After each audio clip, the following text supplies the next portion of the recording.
And today we're sitting on the black couch. Hanging out with you guys.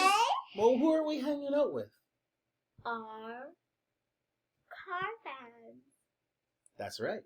We're hanging out with you guys. With our Chilling. car TV fans. And greeting a boy called Christmas. I forgot. We are supposed to call you Car-Car-Tevers, of course. Car-Car-Tevers? Yes. Oh, that's a cool name for the fans. Car-Car-Tevers. Thanks for subscribing to Car TV. Make sure to click that like button. Smash that No. How's it go? Click the subscribe button. Smash the like button.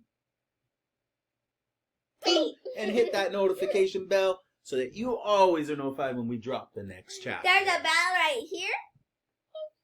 Ding. Are you ready? Yes. Click the bell that's right on my hand. Done.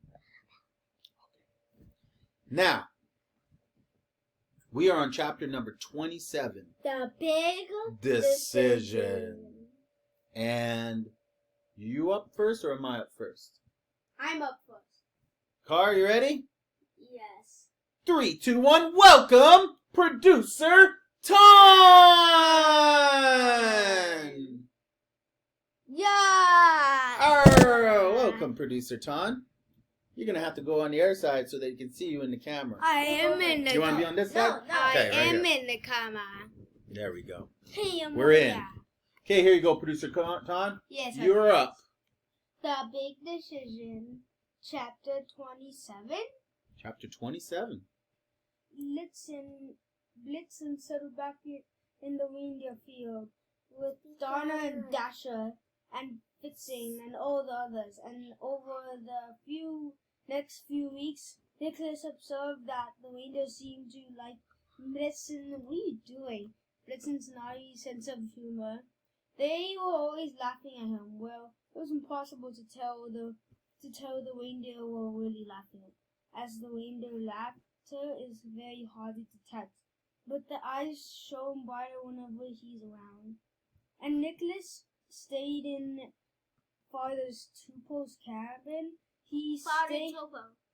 Father's Topo's cabin. He stayed there for many weeks. He ate the delicious gingerbread that Moodon made and enjoyed playing cards.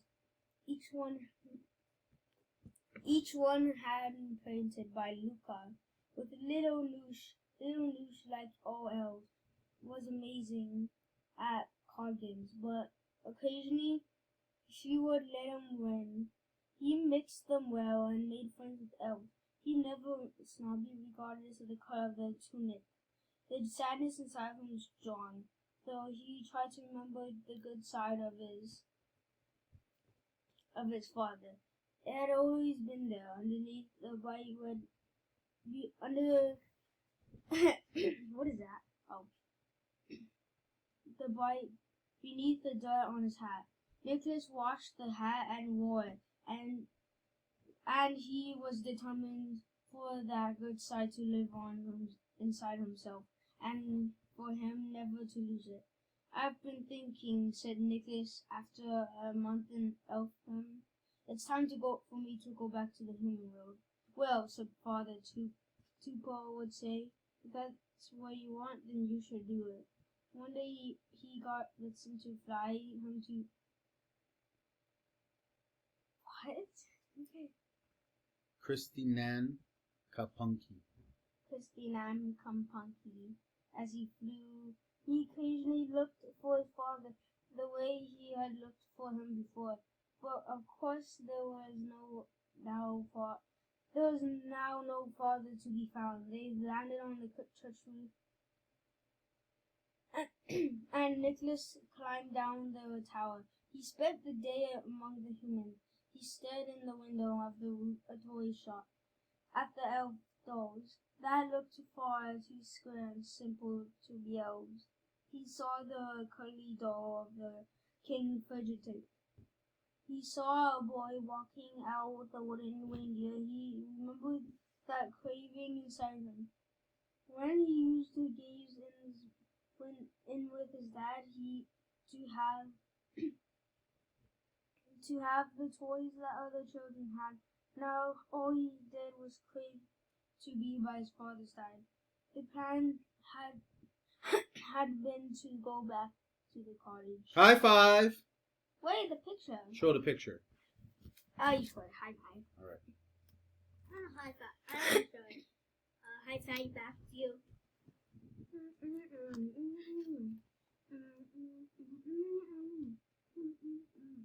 Look at that church.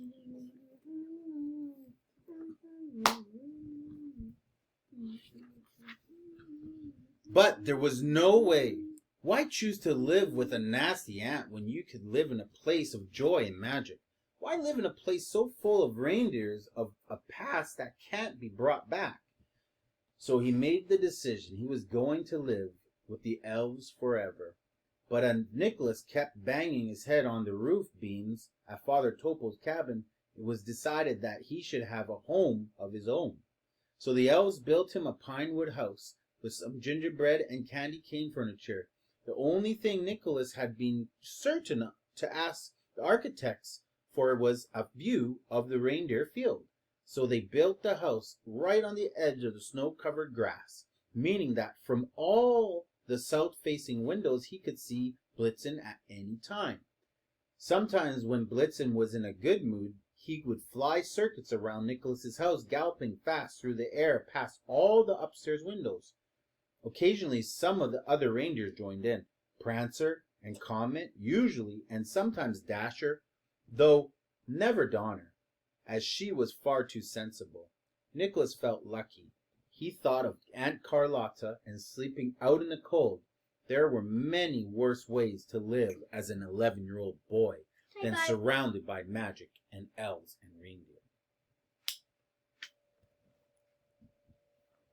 When he was 12, Nicholas was elected to Elf Council after being nominated for election by Father Topo. Even Father Bodel and Bodel supported this idea. He knew that it would make another good front page for the Daily Snow, particularly because Nicholas was the youngest person or elf ever to be honored this way. Then, as Father Bodol had stepped down as elf leader to return to his media work, there was another election for the leadership of Elfdom. Nicholas won the election by 7,983 votes, with only one elf voting against the idea.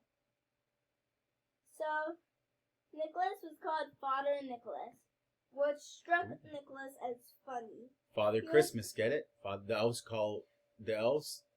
refer to Santa Claus as Father Christmas, and that's Nicholas's nickname. Father Nicholas. Keep going. He was only 12 and clearly not a father, but that was the custom in Elfdom. Mother Bodol and Father Bodol, such cheerier younger sisters, suggested that we should have an elf name. Nicholas sounded a bit too like a Nick Callis, a very disgusting troll cheese. Yes, agreed Mother Riri. I don't want to be reminded of moldy cheese every time I say your name. Oh, yes, said Mother Beer, the nervous belt maker who had recently been appointed to council member, following a sympathy vote in her favor after she had been burgled by a gang of pixies. That is true. Nicholas is a very bad word.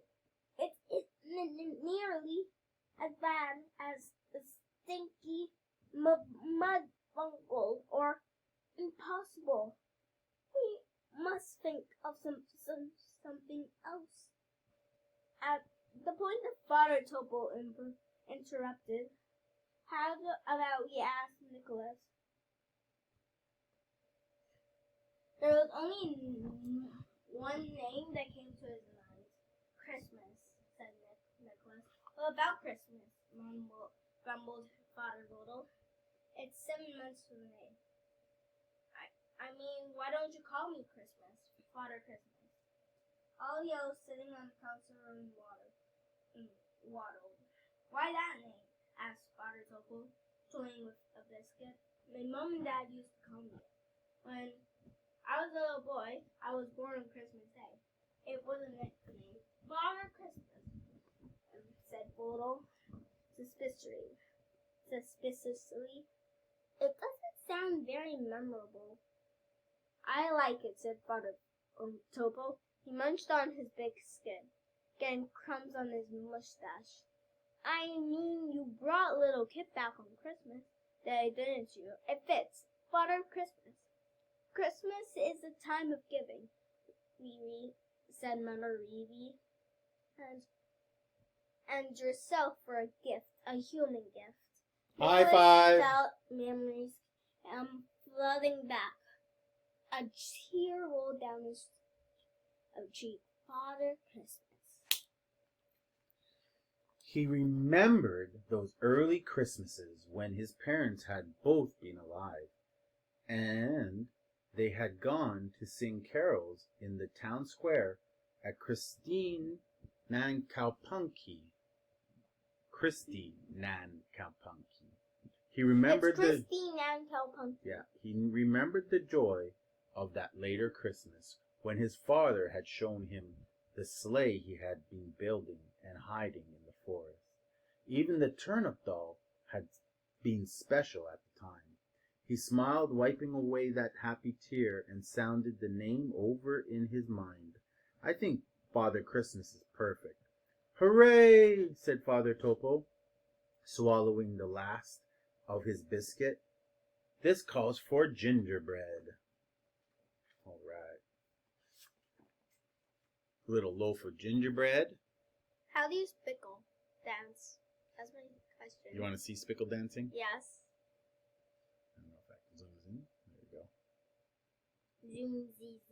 go. Zoom. Zoom. So, what did you think about... Let's see what's next. That's the end of the chapter. What did you think about that chapter? Huh? How did you like that chapter? The big decision. That basically is the decision. Does he stay and live there, or does he go back to live with his name. And That's his name. also a big decision. Yeah, he decided if he liked the name at the end. Which we knew, because in the very beginning we knew that. His name was Father Christmas. Yeah. Good chapter. Not bad. Yes. That was awesome. Thank you, producer Ton, for joining us in this amazing episode number 27, 7th chapter of A Boy Called Christmas. Ooh. We are out of here. Doo-doo!